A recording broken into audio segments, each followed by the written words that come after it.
नमस्कार दोस्तों, स्वागत है आप सभी को राधा लाडली जी के ज्ञान वाईटी यूट्यूब चैनल में। दोस्तों, द्रौपदी पांचों पांडवों की पत्नी नहीं थी, बल्कि एक और व्यक्ति से भी प्रेम करती थी। लेकिन इतिहास में इस सच को छुपा दिया गया। आखिर वह कौन था जिससे द्रौपदी का गहरा संबंध था? इस राज से पर्दा उठाने के लिए वीडियो को अंत तक जरूर देखें। पर मित्रों, इस चैनल पर हम इतिहास, धर्म और प्राचीन ग्रंथों से जुड़ी रोचक और रहस्यमय जानकारियां आपके लिए लेकर आते हैं। महाभारत के महान पात्रों की कहानियां हमेशा से ही जिज्ञासा का विषय रही हैं, और इनमें से एक अत्यंत प्रभावशाली पात्र महानायिका द्रौपदी भी है।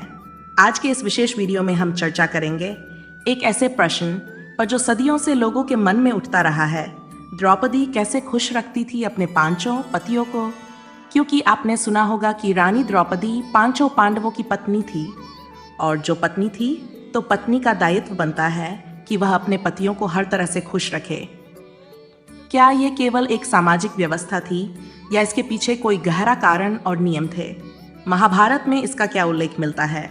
इस वीडियो में हम आपको महाभारत के ग्रंथों से प्रमाण, आर्ष मुनियों की व्याख्याएं और द्रौपदी के जीवन से जुड़े अनसुने तथ्यों को विस्तार से बताएंगे। तो जुड़े रहिए हमारे साथ और वीडियो को अंत तक जरूर देखें, क्योंकि जो तथ्य आप जानने जा रहे हैं वे आपको चौंका भी सकते हैं और हमारे प्राचीन इतिहास को बेहतर समझने में मदद भी कर सकते हैं। तो चलिए बढ़ते हैं महाभारत के इस रहस्यमय अध्याय की ओर। इस बात में कितनी सच्चाई है और कितनी हवाई, ये जानने के लिए बने रहिए हमारे साथ इस वीडियो में। वीडियो की समाप्ति तक यदि आप द्रौपदी के चरित्र के बारे में सही और प्रामाणिक जानकारी प्राप्त करना चाहते हैं, ये जानना चाहते हैं कि पांचों पांडवों के साथ उनके संबंध कैसे थे, वह उनकी सेवा किस प्रकार किया करती थी और उनके आपसी रिश्ते कैसे थे, तो आपको इस वीडियो को अंत तक देखना होगा। हम इस वीडियो में महाभारत और प्राचीन ग्रंथों के आधार पर प्रामाणिक जानकारी प्रस्तुत कर रहे हैं, जिससे आपको वास्तविक सत्य का ज्ञान हो सके। इसीलिए हर तथ्य को ध्यानपूर्वक सुने ताकि आपको पूरी जानकारी मिल सके कि द्रौपदी का पांचों पांडवों के साथ क्या संबंध था और उनके जीवन का वास्तविक चरित्र क्या था। चलिए दोस्तों, बढ़ते हैं आगे। प्रिय दर्शकों, हमारे सनातन धर्म में किसी भी स्त्री का एक से अधिक पति होना असामान्य माना जाता है। विवाह को एक पवित्र बंधन माना गया है, जिसमें निष्ठा और समर्पण का विशेष स्थान होता है। लेकिन भी द्वापर युग में यानी महाभारत काल में ऐसा अद्भुत और रहस्यमय प्रसंग घटित हुआ, जिसने इतिहास में एक अनूठी मिसाल में कायम की द्रौपदी का पांच पांडवों से विवाह। अब सवाल उठता है, क्या यह मात्र एक संयोग था या इसके पीछे कोई गूढ़ रहस्य छिपा था? आखिर ऐसा क्या कारण था कि द्रौपदी को एक नहीं बल्कि पांच पतियों को अपनाना पड़ा? क्या यह किसी विशेष उद्देश्य के तहत हुआ था या फिर यह द्रौपदी के भाग्य का लेखा जोखा था? इतना ही नहीं, एक और महत्वपूर्ण प्रश्न ये भी है कि द्रौपदी ने अपने पांचों पतियों के साथ पत्नी धर्म कैसे निभाया? ये केवल एक सामाजिक परंपरा थी या इसके पीछे कोई दैवीय विधान भी था? लेकिन मित्रों, द्रौपदी के जीवन से जुड़े रहस्य यहीं समाप्त नहीं होते। क्या आप जानते हैं कि महाभारत में हुए चीरहरण के बाद द्रौपदी के साथ वास्तव में क्या हुआ था? कौरवों ने उसके सम्मान को ठेस पहुंचाने के लिए कौन सी हदें पार की थी और कैसे द्रौपदी ने अपने अपमान का बदला लिया? आप ये जानकर हैरान रह जाएंगे कि द्रौपदी सिर्फ पांचों पांडवों की ही नहीं बल्कि किसी और से प्रेम करती थी। आखिर वह कौन था? क्यों उसका नाम इतिहास के पन्नों में दबा दिया गया? जब इस रहस्य का पर्दाफाश होगा तो यकीन मानिए आप दंग रह जाएंगे। इसके अलावा क्या आपने कभी सोचा है कि द्रौपदी ने एक कुत्ते को ऐसा श्राप क्यों दिया था जिसकी वजह से आज भी कुत्ते खुले में सहवास करते हैं? यह श्राप किसी सामान्य क्रोध का परिणाम नहीं था, बल्कि इसके पीछे एक गंभीर कारण छिपा था, जिसे जानकर आप भी अचंभित रह जाएंगे। द्रौपदी के जीवन से जुड़े ऐसे कई अनसुने रहस्य हैं जो इतिहास के पन्नों में छिपे हुए हैं और जिन्हें बहुत कम लोग जानते हैं। इस वीडियो में हम आपको महाभारत के ग्रंथों, शास्त्रों और पौराणिक कथाओं के आधार पर वे तमाम सत्य बताएंगे जो सदियों से चर्चा का विषय बने हुए हैं। अगर आप भी इन अद्भुत और अनसुनी बातों को जानना चाहते हैं तो इस वीडियो को अंत तक जरूर देखें, क्योंकि आज हम आपको ऐसे रहस्यों से अवगत कराने वाले हैं जो ना कि आपको चौंका देंगे बल्कि आपके ज्ञान के दायरे को भी बढ़ा देंगे। तो दोस्तों, बने रहिए हमारे साथ, क्योंकि ये वीडियो बेहद रोचक और रहस्यमय होने वाली है। महाभारत के अनुसार द्रौपदी का जन्म एक साधारण कन्या की भांति नहीं हुआ था। उसका जन्म ना तो माता के गर्भ से हुआ और ना ही सामान्य विधि से। वह स्वयं अग्नि की वेदी से प्रकट हुई थी, जैसे कोई दिव्य शक्ति स्वयं धरती पर उतर आई हो। लेकिन इस अद्भुत जन्म की पृष्ठभूमि भी उतनी ही रहस्यमय थी। इसके पीछे छिपा था एक युद्ध, एक प्रतिशोध और एक अपमान की आग जो वर्षों से जल रही थी। द्रौपदी के जन्म से पहले उसके पिता राजा द्रुपद और हस्तिनापुर के महान गुरु द्रोणाचार्य के बीच एक भयानक युद्ध हुआ था। इस युद्ध में द्रोणाचार्य ने न केवल राजा द्रुपद को पराजित किया, बल्कि उनके आधे राज्य पर कब्जा कर लिया। राजा द्रुपद के लिए यह हार केवल राजनैतिक हार नहीं थी, बल्कि यह उनकी आत्मा पर लगा एक ऐसा घाव था जो समय के साथ और गहराता गया। वे किसी भी कीमत पर द्रोणाचार्य से बदला लेना चाहते थे, लेकिन उनके पास इतनी शक्ति नहीं थी कि वे द्रोण को परास्त कर सकें। अपनी हार के अपमान को धोने के लिए राजा द्रुपद ने एक महान यज्ञ का आयोजन किया, जिसमें उन्होंने यज्ञवेदी से एक ऐसे पुत्र की कामना की जो उनके शत्रु का नाश कर सके। यज्ञ की अग्नि से 2 दिव्य संतानें प्रकट हुई। एक तेजस्वी पुत्र जिसका नाम दुष्टदमन रखा गया, ये वही पुत्र था जो आगे चलकर गुरु द्रोणाचार्य का वध करेगा। और दूसरी एक अनुपम सुंदर कन्या जिसके कमल जैसे नेत्र, घुंघराले बाल और सांवला रंग देखकर सभी चकित रह गए। ये कोई साधारण कन्या नहीं थी, बल्कि स्वयं अग्नि की ज्वाला से प्रकट हुई थी। जब ब्राह्मणों ने उस कन्या को देखा तो उन्होंने कहा, ये कन्या केवल रूपवान ही नहीं बल्कि अद्वितीय आभा से युक्त है। इसका रंग सांवला है, जो इसे भगवान कृष्ण की भांति दिव्यता प्रदान करता है, इसलिए इसे कृष्णा कहा जाएगा। यही कारण था कि द्रुपद कन्या कृष्णा के नाम से भी जानी गई और बाद में वह द्रौपदी कहलाने लगी। राजा द्रुपद के मन में द्रोणाचार्य के प्रति जो तीव्र नफरत थी, वही भावना उन्होंने अपनी पुत्री द्रौपदी के हृदय में भी भर दी। उन्होंने उसे बचपन से ही यह सिखाया कि उसके जन्म का उद्देश्य केवल एक है, अपने पिता के अपमान का बदला लेना। द्रौपदी ने भी अपने मन में अपार क्रोध और प्रतिशोध की ज्वाला को स्थान दिया। वह सोचती रहती थी कि कैसे वह अपने पिता की प्रतिष्ठा वापस ला सकती है। लेकिन समस्या यह थी कि गुरु द्रोणाचार्य हस्तिनापुर के शक्तिशाली राजकुमारों के संरक्षक थे। उनसे सीधे टकराना संभव नहीं था। राजा द्रुपद को यह समझ में आ गया था कि यदि उन्हें द्रोणाचार्य से बदला लेना है तो उन्हें एक शक्तिशाली सेना और मजबूत गठबंधन की आवश्यकता होगी।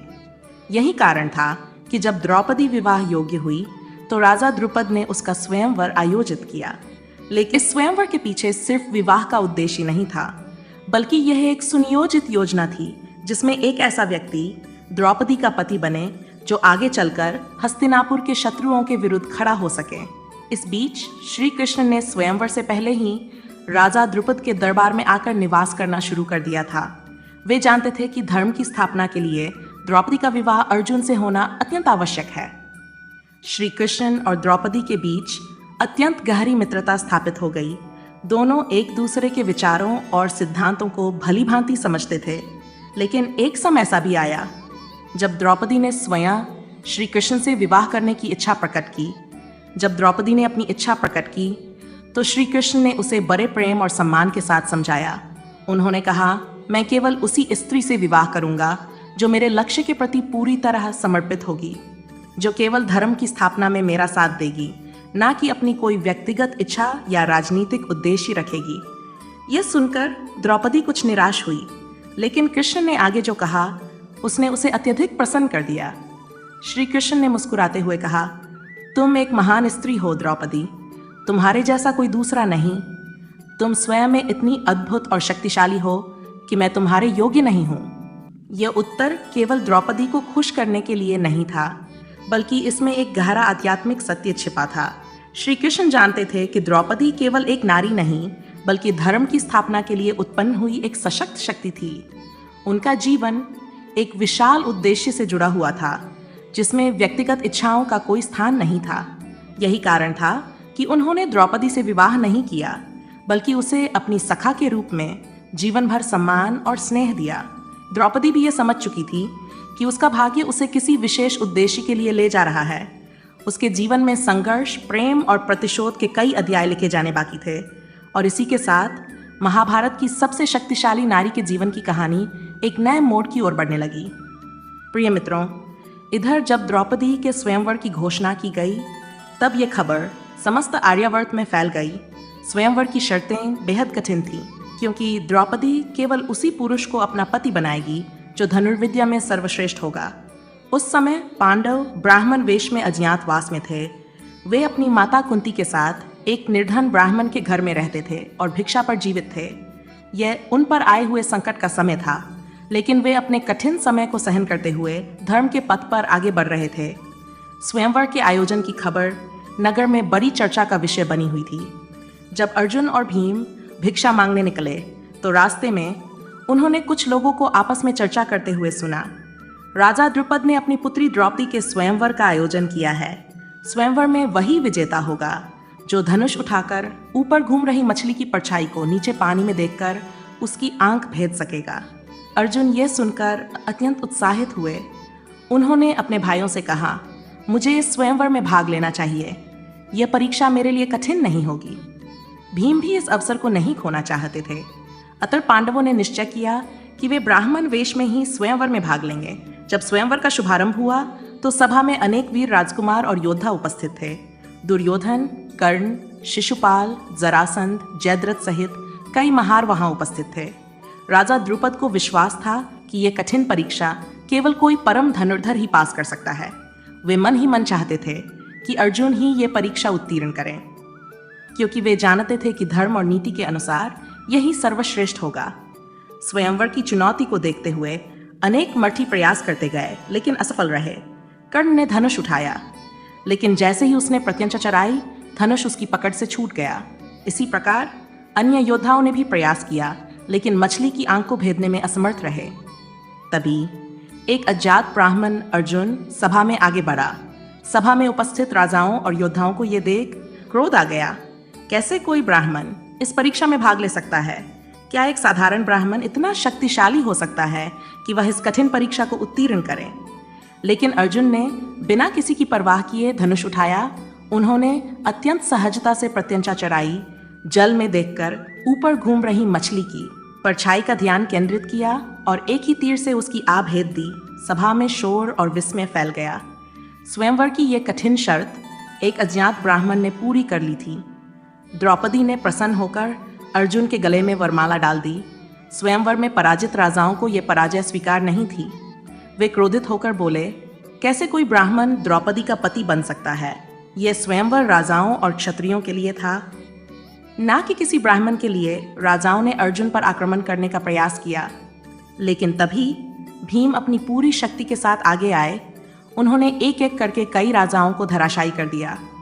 अर्जुन ने भी अपनी धनुर्विद्या का परिचय देते हुए विरोधियों को शांत कर दिया। जब राजाओं ने देखा कि वे कुछ नहीं कर सकते तो वे क्रोधित होकर लौट गए। जब स्वयंवर समाप्त हो गया तब अर्जुन और भीम द्रौपदी को लेकर अपने आश्रम लौटे।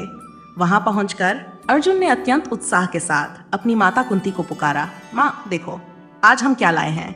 उस समय कुंती घर के कामों में व्यस्त थी। उन्होंने बिना देखे ही उत्तर दिया, जो भी लाए हो उसे आपस में बांट लो। यह वचन सुनकर पांडव स्तब्ध रह गए। वे एक दूसरे की ओर देखने लगे, क्योंकि अब समस्या ये थी कि माँ की बात को झुठला नहीं जा सकता था। जब कुंती ने देखा कि पांडव इतने गंभीर हो गए हैं तो उन्होंने पीछे मुड़कर देखा। तब उन्हें अपनी भूल का एहसास हुआ। हे पुत्रों, मैंने बिना देखे ही यह बात कह दी। अब कोई ऐसा उपाय निकालो जिससे द्रौपदी का कोई अनर्थ ना हो और मेरे वचन की अवहेलना भी ना हो। अब समस्या ये थी कि यदि द्रौपदी केवल अर्जुन की पत्नी बनती तो मां कुंती के वचन की अवहेलना होती। इसका कोई समाधान ना निकलता। देख, पांडव महर्षि व्यास के पास पहुंचे। दूसरी ओर जब राजा द्रुपद को यह समाचार मिला कि उनकी पुत्री को अर्जुन स्वयंवर में जीत कर ले गया, लेकिन अब वह पांचों पांडवों की पत्नी बनने जा रही है, तो वे अत्यंत चिंतित हो उठे। राजा द्रुपद ने सोचा, कैसे मेरी पुत्री के लिए यह संभव हो सकता है? एक स्त्री के लिए 5 पति रखना क्या उचित है? इस चिंता को दूर करने के लिए महर्षि व्यास स्वयं राजा द्रुपद के पास पहुंचे। उन्होंने राजा को सांत्वना देते हुए कहा, राजन, आपकी पुत्री कोई साधारण स्त्री नहीं है। वह अपने पूर्व जन्म में भी एक विशेष भाग्य और वरदान से युक्त रही है। इसके साथ ही महर्षि व्यास ने द्रौपदी के पूर्व जन्म का एक गुप्त रहस्य उजागर किया, जिसे सुनकर राजा द्रुपद भी स्तब्ध रह गए। महर्षि व्यास ने राजा द्रुपद को आश्वस्त करने के लिए द्रौपदी के पूर्व जन्म की एक अद्भुत कथा सुनाई, जो स्वयं शिवजी के वरदान से जुड़ी थी। उन्होंने बताया कि द्रौपदी पूर्व जन्म में एक आर्षकन्या थी। वह अत्यंत रूपवती, गुणवती और सदाचारी थी। न केवल उसका रूप आकर्षक था, बल्कि उसका ज्ञान और आचरण भी अद्वितीय था। लेकिन उसका विवाह नहीं हो पा रहा था। उसने अनेक प्रयास किए, किंतु किसी भी योग्य वर से उसका विवाह तय नहीं हो सका। इस असहनीय पीड़ा से व्यथित होकर उसने कठोर तपस्या का संकल्प लिया। द्रौपदी ने हिमालय की दुर्गम गुफाओं में बैठकर भगवान शिव की तपस्या शुरू की। उसने अन्न जल त्याग कर केवल ध्यान और जप के माध्यम से शिवजी को प्रसन्न करने का प्रयास किया। कई वर्षों की कठिन तपस्या के बाद भगवान शिव प्रकट हुए और अत्यंत प्रसन्न होकर बोले, वत से मैं तुम्हारी कठोर साधना से प्रसन्न हूँ, वर मांगो। द्रौपदी ने शिवजी के समक्ष हाथ जोड़कर कहा, हे महादेव, मैं चाहती हूँ कि मेरा विवाह एक ऐसे पुरुष से हो जिसमें 5 दिव्य गुण हो। 1, वह धर्म का महान ज्ञाता हो। 2, वह सबसे अधिक बलवान हो। 3, वह किसी भी विद्या में निपुण हो। 4, वह नक्षत्रों ज्योतिष का गुड ज्ञान रखने वाला हो। 5, वह अत्यंत सुंदर और तेजस्वी हो। शिवजी उसकी बात सुनकर मुस्कुराए। उन्होंने कहा, तुमने बड़े चतुराई से अपनी इच्छाओं को एक ही वरदान में समेट दिया है, लेकिन मैं तुम्हारे हृदय की बात समझ चुका हूँ। महादेव बोले, वध से तुम्हारी यह प्रबल इच्छा अगले जन्म में पूर्ण होगी। तुम्हें एक नहीं बल्कि 5 पति प्राप्त होंगे और वे सभी इन गुणों से संपन्न होंगे। ये सुनकर द्रौपदी चौंक गई। उसने तो केवल एक ही पति मांगा था जिसमें ये सारे गुण हो, लेकिन शिवजी के वरदान ने उसकी कल्पना से कुछ अलग ही परिणाम दे दिया था। वह घबराकर बोली, हे दीन बंधु, मेरी इच्छा तो केवल एक पति की थी। कृपा करके मुझे एक ही पति प्रदान करें। लेकिन शिवजी ने गंभीर स्वर में कहा, वत से मेरा वरदान व्यर्थ नहीं जाता। तुम्हें 5 पति ही प्राप्त होंगे और वे सभी महाबली और धर्मपरायण होंगे। यह नियति का विधान है। यह सुनकर द्रौपदी और भी चिंतित हो गई। वह सोचने लगी, मैंने तो केवल एक पति मांगा था, लेकिन मुझे 5 पति मिलेंगे। ये कैसा वरदान है? महर्षि व्यास बोले, राजन, ये कोई साधारण घटना नहीं है। यह स्वयं महादेव की लीला है। उनके वरदान स्वरूप ही द्रौपदी इस जन्म में 5 पतियों की पत्नी बनी है। राजा द्रुपद ने यह कथा सुनकर मन ही मन विचार किया, यदि यह स्वयं भगवान शिव का वरदान है तो मुझे इसे स्वीकार करना चाहिए। अतः उन्होंने अपनी पुत्री का विवाह 5 पांडवों से करने की स्वीकृति दे दी। हालांकि द्रौपदी अभी भी इस विवाह के लिए पूरी तरह से तैयार नहीं थी। उसने पांडवों के समक्ष एक शर्त रखी, 5 पांडव अपने जीवन में और विवाह कर सकते हैं, लेकिन रानी का स्थान केवल मुझे ही मिलेगा। मैं ही तुम्हारी मुख्य पत्नी रहूंगी। पांडवों ने इस शर्त को सहर्ष स्वीकार कर लिया। अब द्रौपदी का विवाह 5 पांडवों के साथ संपन्न हुआ। सबसे पहले उसका विवाह सबसे बड़े भाई युधिष्ठिर के साथ हुआ। उस रात द्रौपदी ने युधिष्ठिर के साथ पत्नी धर्म निभाया। अगले दिन उसका भीम के साथ हुआ और उसने भीम के साथ अपना पत्नी धर्म निभाया। इस प्रकार एक एक करके द्रौपदी का विवाह 5 पांडवों से हुआ और उसने सभी के साथ पत्नी धर्म निभाया। अब यहाँ सबसे बड़ा प्रश्न उठता है, जब द्रौपदी सबसे पहले युधिष्ठिर से विवाह कर चुकी थी, तो वह बाकी पांडवों के साथ पत्नी धर्म कैसे निभा सकी? इसके पीछे एक अद्भुत रहस्य था। महर्षि वेदव्यास ने द्रौपदी को एक दिव्य आशीर्वाद प्रदान किया था, वत से तुम्हें 5 पति प्राप्त होंगे, लेकिन मैं तुम्हें ऐसा वरदान देता हूँ कि जब भी तुम एक पांडव के साथ समय बिताकर दूसरे पांडव के पास जाओगी, तब तुम्हारा शरीर पुनः एक कन्या के समान निर्मल और पवित्र हो जाएगा। अर्थात हर बार जब द्रौपदी किसी एक पांडव के साथ समय बिताती, तो वह अगली बार पुनः कुमारी हो जाती थी। इस रहस्य से सभी अचंभित रह गए।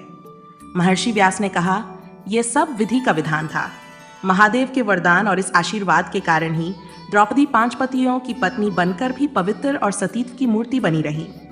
ये सुनकर राजा द्रुपद निश्चिंत हो गए और उन्होंने अपनी पुत्री का विवाह 5 पांडवों के साथ संपन्न किया।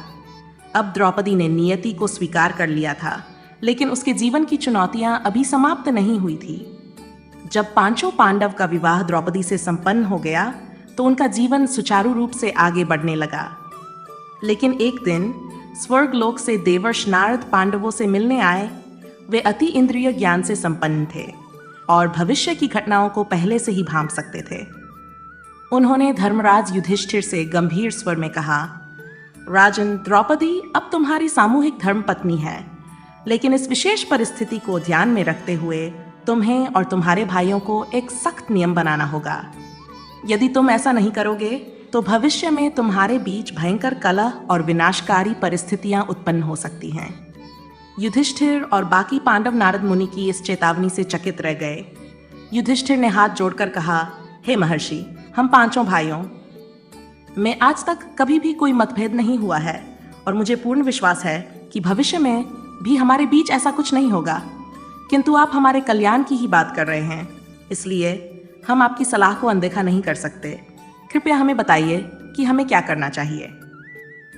नारद मुनि बोले, हे पांडवों, तुम्हें यह नियम बनाना चाहिए कि हर वर्ष केवल एक पांडव ही द्रौपदी के साथ समय बिताए।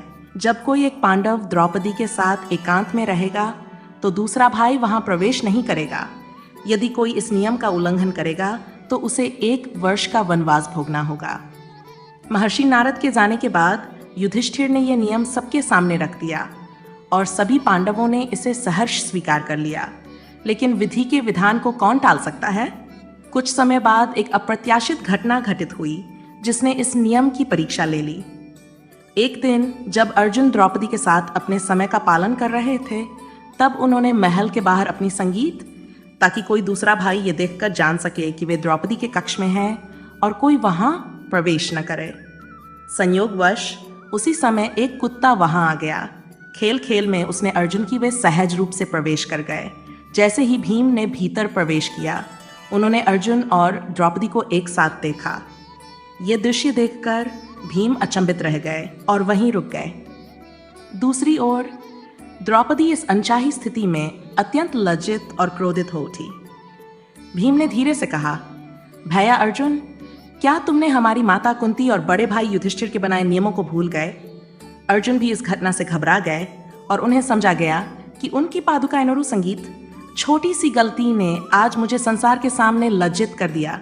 मैं तुझे श्राप देती हूँ कि जिस प्रकार आज भीम ने मुझे इस अवस्था में देख लिया, उसी प्रकार जब भी तू सहवास तू करेगा, संपूर्ण संसार तुझे देखेगा। जैसे ही द्रौपदी ने यह कहा, कुत्ते ने दुम दबाई और वहां से भाग गया। कहा जाता है कि द्रौपदी के इस श्राप के कारण ही आज भी कुत्ते खुले में सहवास करते हैं। यह श्राप केवल एक प्राणी के लिए नहीं था, बल्कि यह एक ऐसा शाप बन गया जिसे संपूर्ण जीव जाति ने सहन किया। इस घटना के बाद अर्जुन को अपने किए का प्रायश्चित करना पड़ा। उन्होंने दंड स्वरूप 1 वर्ष का वनवास स्वीकार किया और अपनी माता कुंती और बड़े भाई युधिष्ठिर से क्षमा मांगी। महाभारत के युद्ध के बाद जब धर्मराज युधिष्ठिर और उनके चारों भाई स्वर्गारोहण की यात्रा पर निकले, तो उनके साथ द्रौपदी भी थी। ये यात्रा कठिन थी। पर्वतों और दुर्गम रास्तों से गुजरते हुए एक एक कर सभी पांडव अपने जीवन की अंतिम यात्रा पर बढ़ रहे थे। जैसे जैसे वे हिमालय की ऊंचाइयों की ओर बढ़ते गए, उनके बीच से एक एक करके योद्धा गिरते गए और फिर एक ऐसा क्षण आया जब द्रौपदी का पांव फिसल गया और वह गहरी खाई में गिर गई। जब द्रौपदी खाई में गिरी और उसका प्राण हो गया, तो भीम ने देखकर दुखी होकर अपने बड़े भाई युधिष्ठिर से पूछा, हे धर्मराज, द्रौपदी ने अपने जीवन में कभी कोई पाप नहीं किया। वह धर्मपरायण, पतिव्रता और निष्ठावान रही। फिर ऐसा क्यों हुआ कि वह हमारे साथ स्वर्ग तक नहीं जा सकी? युधिष्ठिर ने गहरी सांस लेते हुए उत्तर दिया, हे भीम, तुम सत्य कह रहे हो कि द्रौपदी धर्मपरायण थी, लेकिन उसके हृदय में एक ऐसा रहस्य था जिसे उसने हमसे छिपा कर रखा। द्रौपदी हम पांचों पांडवों की पत्नी थी, लेकिन उसका हृदय अर्जुन प्रति अधिक झुका हुआ था। उसने कभी भी खुलकर यह नहीं कहा, लेकिन उसके हृदय में अर्जुन के प्रति विशेष स्नेह था। यही कारण है कि वह हमारे साथ स्वर्ग नहीं जा सकी। भीम यह सुनकर स्तब्ध रह गए। उन्होंने कभी सोचा भी नहीं था कि द्रौपदी के हृदय में एक छुपा हुआ प्रेम रहस्य हो सकता है। इतिहास में यह भी कहा जाता है कि अर्जुन के प्रति ही नहीं, बल्कि द्रौपदी के मन में कर्ण के प्रति भी विशेष आकर्षण था। इसका सबसे बड़ा प्रमाण तब सामने आया जब वनवास के दौरान 12वें वर्ष में एक अनोखी घटना घटित हुई। एक दिन जब द्रौपदी अपने पतियों के साथ जंगल में थी, तब उन्होंने एक जामुन के वृक्ष पर लगे सुंदर जामुन के गुच्छे को देखा। वह पके हुए जामुन को देखकर ललचा गई और उसे तोड़ लिया। जैसे ही द्रौपदी ने जामुन का गुच्छा तोड़ा, अचानक वहां भगवान श्री कृष्ण प्रकट हुए। श्री कृष्ण ने द्रौपदी को रोकते हुए कहा, हे द्रौपदी, ये कोई साधारण जामुन नहीं है। ये एक साधु की 12 वर्षों की तपस्या का फल है। वह अपना उपवास समाप्त करने वाला था और इस जामुन को खाने वाला था, किंतु तुमने इसे पहले ही तोड़ लिया, जिसे तुम्हें साधु के श्राप का सामना करना पड़ेगा। द्रौपदी यह सुनकर घबरा गई और बोली, हे माधव, कृपया मुझे इस पाप से बचाइए। श्री कृष्ण ने गंभीर स्वर में कहा, इसका केवल एक ही उपाय है। यदि तुम इस वृक्ष के नीचे जाकर अपने जीवन का एक ऐसा सत्य बोलो जिसे तुमने अब तक सबसे छुपाया हो, तो ये जामुन का गुच्छा पुनः वृक्ष पर लौट जाएगा। श्री कृष्ण के इस कथन के बाद पांडवों ने एक एक कर अपने जीवन के सच बोले। युधिष्ठिर बोले, मैं सत्य का पालन करता हूँ, लेकिन मैंने भी कभी कभी अपनी स्वार्थ सिद्ध के लिए असत्य का सहारा लिया है। भीम बोले, मैं सबसे बलशाली हूँ, लेकिन मैंने अपनी शक्ति का उपयोग बार बार क्रोध में किया है। अर्जुन बोले, मैंने कई युद्ध जीते हैं, लेकिन कभी कभी अपने अहंकार के कारण मैं अपने भाइयों से ईर्ष्या करने लगा था। नकुल और सहदेव बोले, हमने हमेशा अपने बड़े भाइयों की सेवा की, लेकिन कभी कभी हमने भी अपने मन में अहंकार पाला है। लेकिन जब द्रौपदी की बारी आई तो उसने सिर झुका लिया। उसने धीरे धीरे श्री कृष्ण से कहा, हे माधव, मेरे 5 पति मेरी ज्ञानेंद्रियों के समान हैं, लेकिन इतना शिक्षित और समझदार होने के बावजूद मेरे मन में एक ऐसा प्रेम था जिसे मैंने हमेशा अपने पतियों से छुपाया। जब ये कहकर भी जामुन का गुच्छा वापस वृक्ष पर नहीं चढ़ा, तो श्री कृष्ण ने पुनः कहा, हे द्रौपदी, तुम अभी भी कुछ छिपा रही हो, सच को पूरी तरह उजागर करो।